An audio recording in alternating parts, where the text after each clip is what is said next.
소문을 부르네. 너 그러면 오늘 수업을 제일 들어요. 그런 건 기대도 안 해. 78쪽에 황만근 78쪽. 황만근은 마을의 구중년을 도맡아 성실하게 하면서 살아가는 이타적인 모습. 거기 홍만근 표현이냐? 이타적인 모습.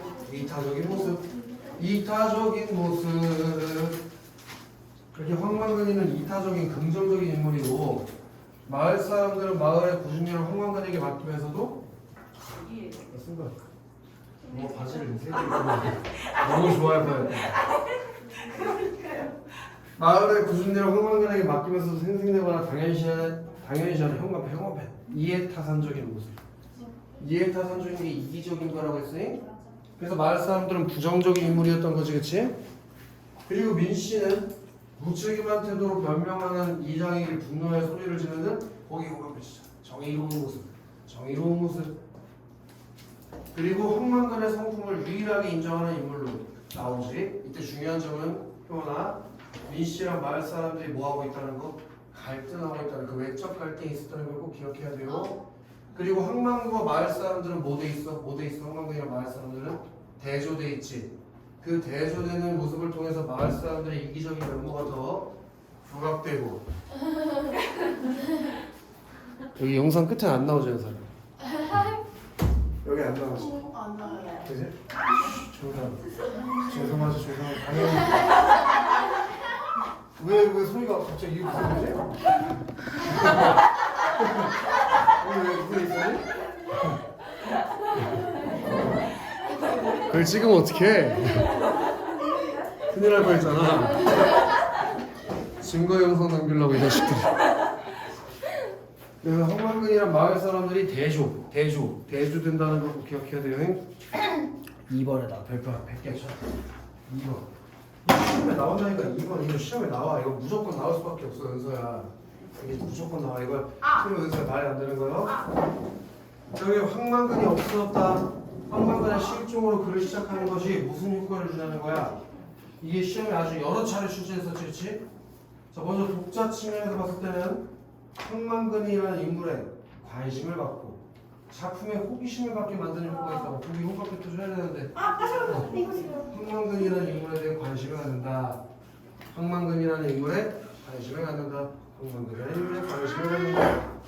그리고 작품에 대한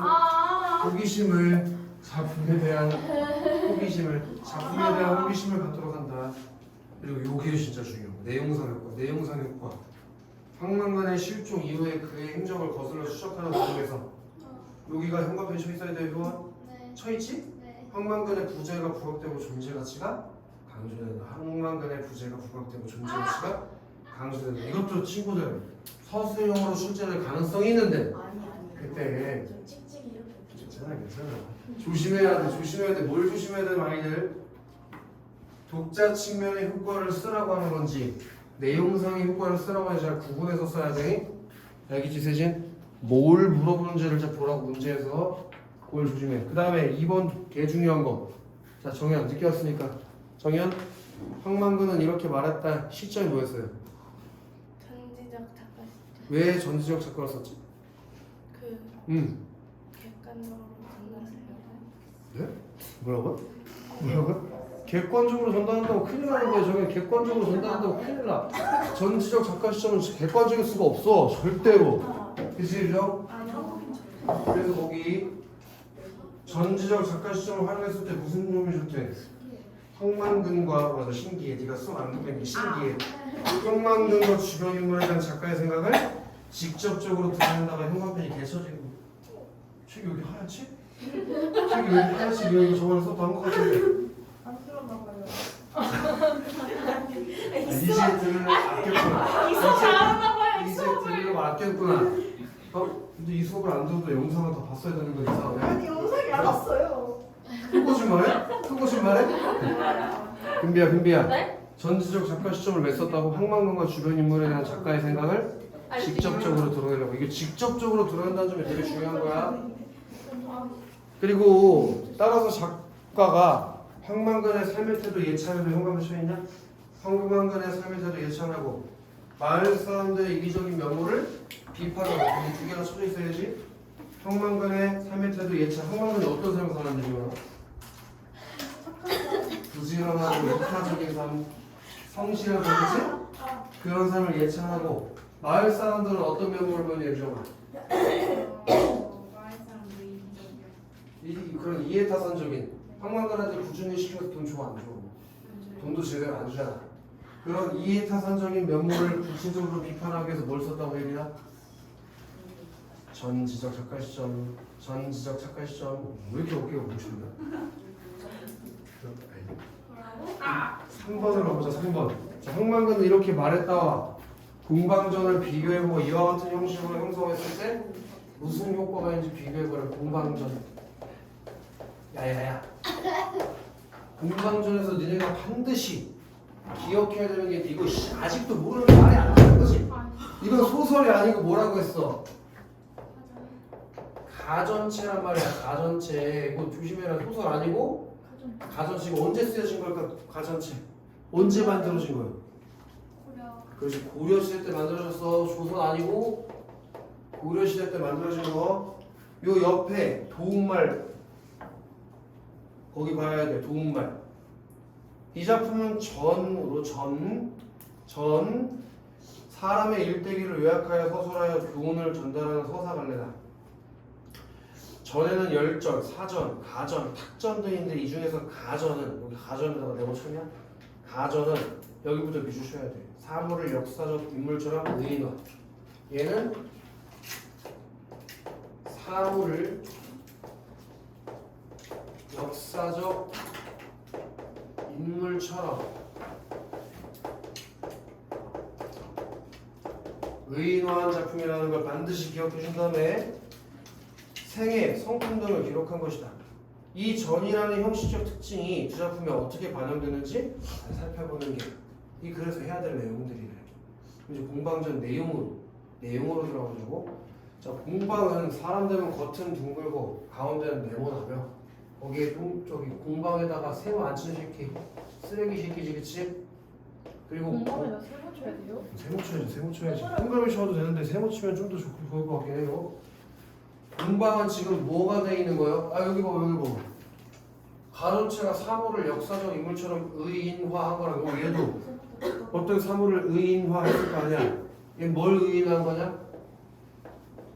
돈 역전을 의인화한 거 맞지 그치? 그치? 그리고 현관표 쳤냐? 겉은 둥글고 가운데는 네모났다. 겉은 둥글고 가운데는 네모나다.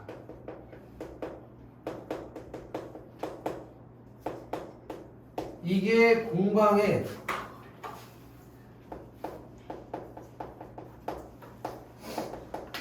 겉모습을 묘사한 외양 묘사가 있는 건데 이걸 통해서 우리가 알 수 있는 게 있다니까. 어떤 점을 알 수 있다고 했어 아이들. 이거 사자성어 틀린 새끼지. 이빨 다 뽑아야 돼. 겉과 속이 다른 표리부동한 모습이 있다고 했어 은서. 알겠지 은서야? 그게 돈에는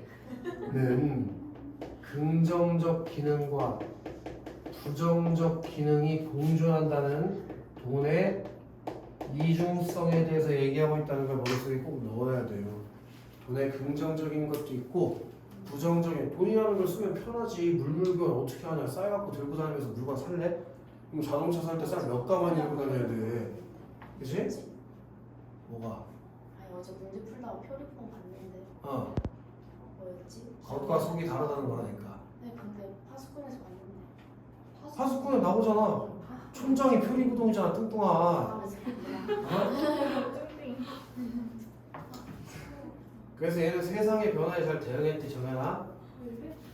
그래서 들킨 거 아니야 정연아? 지금 끼워줘야 되는 거 아니야? 아니야? 그치 은서야? 저 공방은 한나라에서 벼슬아요. 우리 한나라에다가 아마 네모처라고 했을 거예요. 한나라. 그렇게 시간의 흐름에 따라 전개된다는 걸 꼭 기억해줘야 돼. 한나라 때 벼슬아의 홍려경이 멸도 당시에 오나라 임금인 비가 교만하고 참남하여 권력을 받아 이런 행사했는데 그 오나라 임금 비에 세모 안 친 사람 절대 없겠지? 오나라 임금 비 이 사람 어떤 사람이래? 참람하고 교만한 사람이라고 했으니까 당연히 세모가 들어가야지. 권력을 마음대로 행사한다잖아. 참람하고 교만한 권력을 마음대로 행사하는 새끼라니까. 근데 공방이 이 비를 도와 이익을 취했대. 호재, 이거 황제 이름이다. 이 호재가 황제 이름. 예를 들어 우리나라 네 번째 조선시대 네 번째 왕 이름 뭐예요? 세종. 그런 것처럼 호재라는 왕의 호칭이 있었던 것. 호재 때 나라가 창고가 텅 비고 나라가 텅 비고 창고가 텅 비게 되는데 호재가 이를 걱정하여 공방을 부민으로 유명했다. 그 무리인 그 염철승 근 보이나? 걔한테 뭐 밑줄을 치든지 동그라미 치든지 세모를 치든지 뭐가 표시가 돼야 돼. 염철승 근 염철승 근 이게 뭘 상징하는 거라고 얘기했었냐면 소금과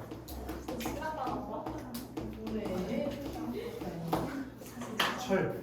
소금과 철을 나타내서 소금과 철. 자, 근과 함께 있었는데 근이 항상 공방을 가영이라고 부르고 이름을 부르지 않았다. 봐봐. 얘가 얘한테 형이라고 불렀대. 그 얘기는 돈과 소금, 철 중에서 뭐가 더 귀했다는 거야. 뭐가 더 중히 쓰였다는 거야. 돈이 더 중하게 쓰였다는 뜻이야. 얘가 얘한테 형 이렇게 불렀으니까. 이해돼, 금비? 쉽지, 금비? 자, 여기 한번 외쳐야 돼. 공방은 성질이 탐욕스럽고 염치가 없었는데. 공방은 성질이 탐욕스럽고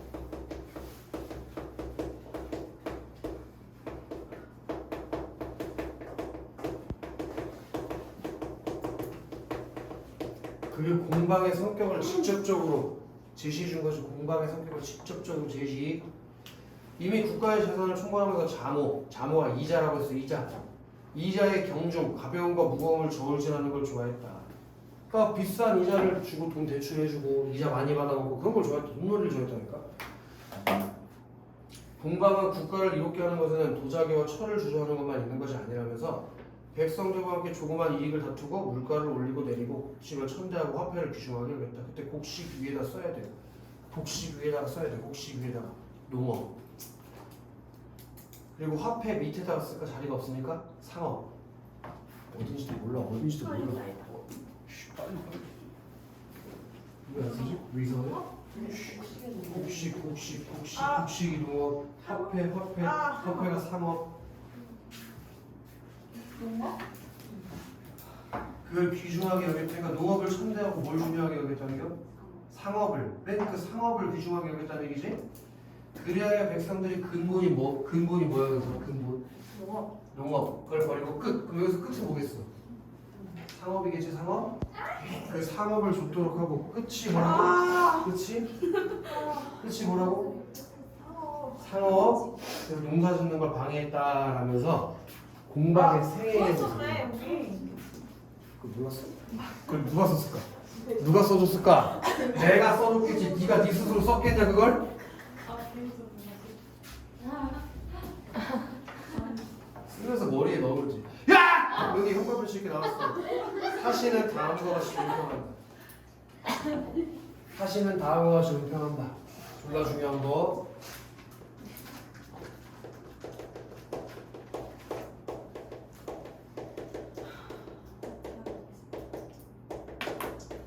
이게 뭐라고? 작가의 생각을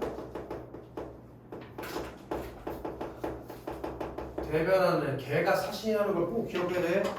여기서 사신이 작가의 생각을, 작가의 목소리를 대변한다는 거. 20년도 불당부 문제 출제됐었다잉.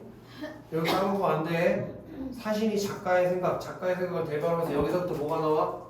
여기서부터 이게 나오는 거 기억해야 돼. 인물에 대한 논평. 그래서 이 앞에는 인물에 대한 흔적이 나오고 뒤에는 인물에 대한 논평이 나오는 거. 그게 전양식의 특징이라고 했지. 인물의 행적을 먼저 제시하고 인물의 행적을 제시한 다음에 그 인물에 대한 논평을. 여기 비명을 넣으면 어떡해. 영상에 비명이 들어가잖아. 그래서 정연아 먼저 뭐가 나온다고 정연아? 그래 열심히 해서 잘했다. 뭐라고? 인물의 행적이. 그리고 여기부터 뭐가 나온다고 했지? 인물에 대한 논평이 들어가니까 인물에 대한 논평이 왜 그래? 자꾸 이상한 소리 들어가고 이거 싫죠. 자, 다른 사람의 신하가 된 사람이 두 마음을 품고 큰 이익을 쫓는다면 이 사람이 과연 충신인가? 그럼 충신이라는 얘기 아니라는 얘기야, 리언아? 충신이라는 얘기 아니야. 그렇지? 공방이 때를 잘 만나고 좋은 주인을 만나 정신을 모아서 정중한 약속을 했고 생각지도 못한 많은 사랑을 받았다. 당연히 이로운 일을 생기게 하고 해로운 일을 제거하며 은덕을 갚아야지만 비에다가 생각하거든요. 그 비가 앞에 나왔던 그 오나라 임금 비 말하는 거요. 얘랑 같은 인물이에요, 유저. 그 비를 도와 권력을 마음대로 하고 마침내 자신들의 문제를 심었다. 거기 졸라 중요한 게 있어. 그 밑에 중요한 얘기가 그 밑에. 그 공방에 대한 무슨 태도를 보인다는 거. 부정적인 태도로. 무슨 태도라고? 부정적인 태도. 공방이 비를 보아서 자신들의 무리를 씌운 게 공방에 대한 작가의 부정적인 태도가 드러났다는 것. 공방은 이런 행동은 충신은 경계 바깥에 사귀면 없다는 말을 유배되는 것입니다. 공방이 죽고 그의 무리들이 다시 송나라에 기용되어 권력자에게 아부하고 올바른 사람을 모함했었다. 비록 길고 짧은 이치가 하늘에 있다고 해도 원제가 자, 이 사람 동그라미 쳐야 돼요. 공무원의 동그라미 쳐야 돼요. 우리 내용에는 지금 안 나오는 사람인데 공우라는 사람이 원제 얘네 친구들 이 제자가 지금 황제 제자야. 아까 호제처럼 얘는 중국의 황제다잉. 이 사람한테 얘한테 조언 상소문을 썼었어. 어떤 내용의 상소문이냐면 공방의 무리를 모두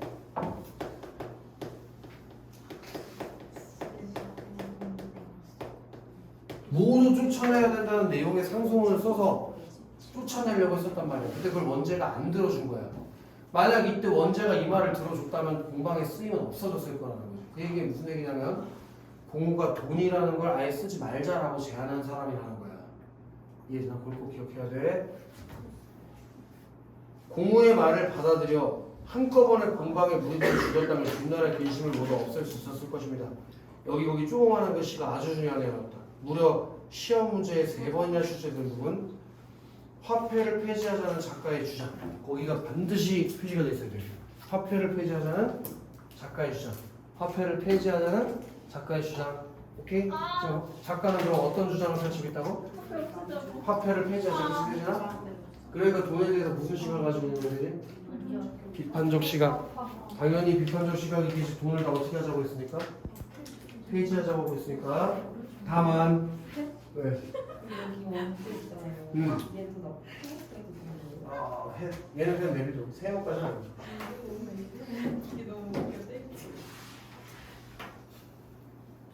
다만 공방의 무리들을 억제하기만 하여 후세의 그 패단에 미치게 했으니 어찌 일보다 말이 앞서는 사람은 항상 믿지를 못할까를 근심하지 않겠는가라고 무슨 법을 쓰도 어찌 일보다 말이 앞서는 사람은 항상 믿지를 못할까 어딘지도 몰라? 지금 어딘지도 몰라? 어찌 일보다 말이 서리법 그걸 통해서 공방을 뭐하고 있다고?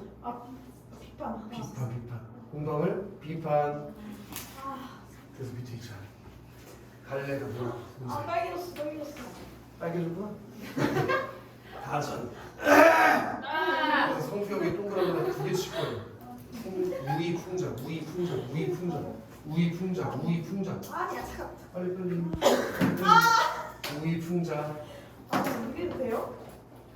뭐 안 될 거 있나? 너도 수업 안 듣는데? 우의적인 게 뭐예요? 돌려서 표현하는 거. 그러니까 비유 이런 것들이 다 우의법의 하나인 거야. 우리 우의 밑에다 가로 하나 쓰자. 우의 밑에다 가로 하나 쓸 거예요. 우의 밑에다가 가로 하나 쓸 거예요. 우화. 니네 우화 뭔지 알잖아. 동물이나 식물을 의인화하는 게 우화야. 근데 여기서도 지금 사물인 돈을 의인화하고 있으니까 무화적 성격도 있는 거지. 이해돼? 우의라는 건 아주 넓은 개념이고 그 우의 안에 우화적 기법도 포함이야. 알겠어? 자 그럼 퀴즈. 니네 이번 시험 범위 우화적 성격이 있는 작품이 하나 더 있는데 뭐냐? 하수꾼. 오 공부했구나. 좋다 이거. 네? 귀여워. 이상해요 이런자 인스타 보고. 인스타 봤어 지금? 안 봤어요. 인스타인데? 아니 여기 인스타가 안 떠요. 나도 알아. 왜 그래? 왜? 왜 이래? 아, 장미석 이상한 거 했어. 왜 그러지? 뭐 했는데? 야 시끄러. 바닥을 기억했는데 내가. 그래서 형광펜 때려라. 재물을 탐하는 세태 경기. 여기 돈을 탐하는 세태를 경기하는 내용을 다루고 있고 사물을 의인화해서 작가의 비판적 태도를 우기적으로 드러냈고 전기적 구성을 써서 인간의 생애를 다뤄도 공방의 생애를 서술했다. 그럼 이걸 갑자기 왜 배우냐? 형광펜은 이렇게 말했다 해서 이걸 갑자기 왜 배우냐는 게 중요한 거잖아. 이걸 꼭 기억해야 돼. 이게 두 작품의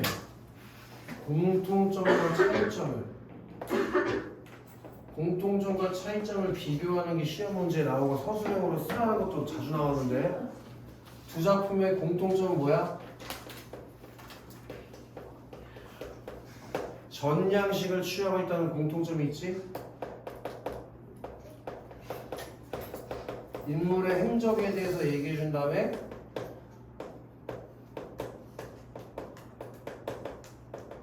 그 인물에 대한 평가가 이어진다는 전 양식의 공통점이 있다고. 근데 차이점은 공방전 같은 경우에는 일반적인 전 양식에 맞게 써있지만 황망근 같은 경우에는 인물이 어떤 삶을 살아지 가게도 빠졌고 또 시간의 흐름대로 가는 게 아니라